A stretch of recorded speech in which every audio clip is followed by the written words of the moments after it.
Such egregious and hypocritical attempts to influence Israeli domestic politics aren't some simple or narrow critique of a particular prime minister. They're an affront to the very independence of the State of Israel, a sovereign nation, a robust democracy, and one of America's closest allies and friends. Let me say this. I care deeply about Israel and its long-term future.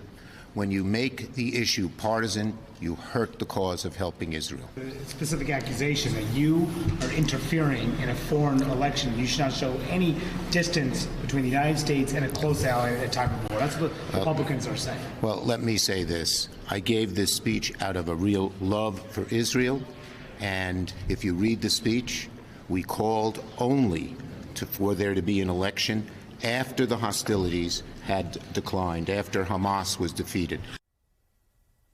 Israeli Prime Minister Benjamin Netanyahu held talks with Senate Republicans and House Speaker Mike Johnson yesterday via video conference. And Majority Leader Chuck Schumer denied Netanyahu's request to address the Senate Democratic caucus. A spokesperson for the senator said he made it clear he, quote, does not think these discussions should happen in a partisan manner. And again, once again, you see the Republicans, you know, at a time of immense pain for both the people in Gaza and for Israelis who went through October 7th, and some who are feeling a sense, a lack of validation from their own government. You got the Republicans accusing the Democrats for getting involved, but they're the ones actually interfering with foreign policy, with our foreign policy, by not passing legislation that would support the Israelis and the Ukrainians. Right. The Israelis, the Ukrainians, Taiwan. I mean, it's real. It's astounding how exposed House Republicans are leaving our close allies across the globe. I'm going to say a couple things. First of all, the fact that anybody would question Chuck Schumer's support for Israel shows you just how desperate Republicans are, what political hacks they are, how they think you are too stupid to actually see Chuck Schumer's, 30-year career in Congress. He has been the most steadfast ally of Israel. That's number one. Number two, Richard, the crocodile tears from Benjamin Netanyahu. Again, my question is, who is so stupid? Who does he think is so stupid to forget when he's talking about, we should not interfere in fellow, democracies, our democratic allies? That's all he does. He basically got involved in the Romney-Obama campaign. He was carrying Donald Trump's water repeatedly. We talked about going back to 2019. He would retweet attacks of Donald Trump, not just of political leaders, of morning cable shows. That's how in the weeds Benjamin Netanyahu got in supporting Donald Trump, in supporting other Republican candidates, and going against Democrats. He's been doing this for years to now say, Chuck Schumer shouldn't. It's preposterous. I just got to say one other thing. Again, as somebody who's been one of the fiercest supporters of Israel across my adult life, it is deeply offensive that people tell me that I have no right to speak out when I think, just like when I think my former Republican Party is hurting itself, or my fellow countrymen and women are hurting this country, that I can't speak out when a friend has a leader who made one tragic miscalculation after another and put Israel in the weakest position it's been in since 1948. I'm not allowed as a friend to talk about that? That's such garbage. That's Benjamin Netanyahu just saying, let's just keep pushing this off as long. And the Republicans want him to. Just push it off as long because he doesn't want any accountability in the end. First of all, Joe, you not only have the right, you have the obligation to speak out. If you think Israel, if you care about the U.S.-Israeli relationship, if you care about the future of Israel, and you think what they're doing is misguided, you have the obligation to speak out the same way you do if the United States does something that's against our own self-interest. That said, I think I would just question two tactical things that Chuck Schumer did. I think it's right to criticize all sorts of aspects of Israeli policy. I would not have gone the extra thing about calling for elections or making it so ad hominem.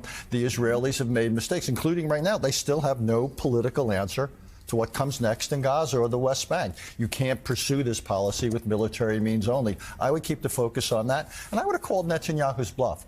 I don't like the idea that Bibi is talking to House Republicans.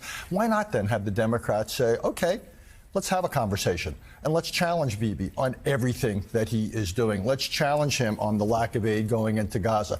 Let's challenge him on the use of large munitions in crowded civilian areas. Let's challenge him that there's no plan for meeting and even legitimate Palestinian political aspirations. Hey, how about asking him a couple of basic questions? Why did it take you so long to save your own people? Hey, why is it that you found out in 2018 where Hamas's illicit funding came from and you and Donald Trump did absolutely nothing about it? Why did you send your guy to Doha 3 weeks before the attacks and you had the Qataris saying, hey, should we keep sending hundreds of millions of dollars to prop up Hamas? And you said, yes, yes. Also, that'd be a good question to ask, wouldn't it? Because Netanyahu won't answer any of these questions. So I don't like the idea that the Republicans are playing this cynical game after not approving the legislation. They're the ones who are, quote unquote, pro-Israel now. Right. But if they're going to play that game, the Democrats should use this as an opportunity to challenge Netanyahu across the board. Because, again, what he is doing is against the law. We've talked about this here. It's not only bad for Israel, it is going to be ruinous, I fear, for the U.S.-Israeli relationship.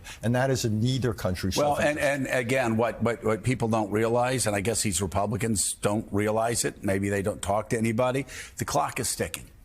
We have Sunni Arab nations, leaders that are ready to go in with the United States, help rebuild Gaza, help bring about a peaceful solution, spend billions and billions of dollars there, and start working towards a two-state solution.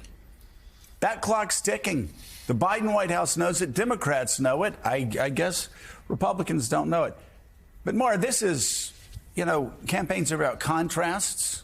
You have Joe Biden, like, for instance, talking about saving Social Security for senior citizens. You have Republicans talking about cutting Social Security. Donald Trump saying, well, that's one thing we could do. We could slash Social Security. But on Israel, on colleges, kids have been calling Biden Genocide Joe. In Michigan, he's been attacked. Look at the contrast here. You have Joe Biden, who spent the past month desperately trying to work this out, trying to help Gazan citizens, knowing that if he just cuts off Israel, things get worse very quickly. So he's balancing all these things. Then you have Donald Trump on the other side and these Republicans saying, let Bibi go into Rafah. Let him do whatever he wants to do. Trump says, I'll let him do whatever he wants to do. I'll give him whatever he wants to do. He needs to just finish it now. That's a choice. I wonder if voters are going to recognize that choice.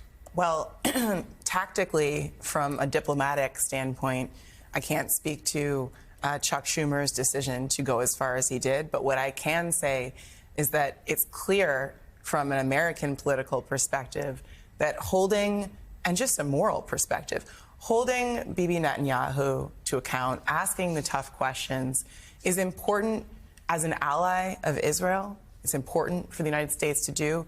And it's also important to show Americans that we do actually care about being an honest and fair broker in the Middle East, that we can call a spade when we see it, and that we care about human rights for all people, including Israelis and Palestinians.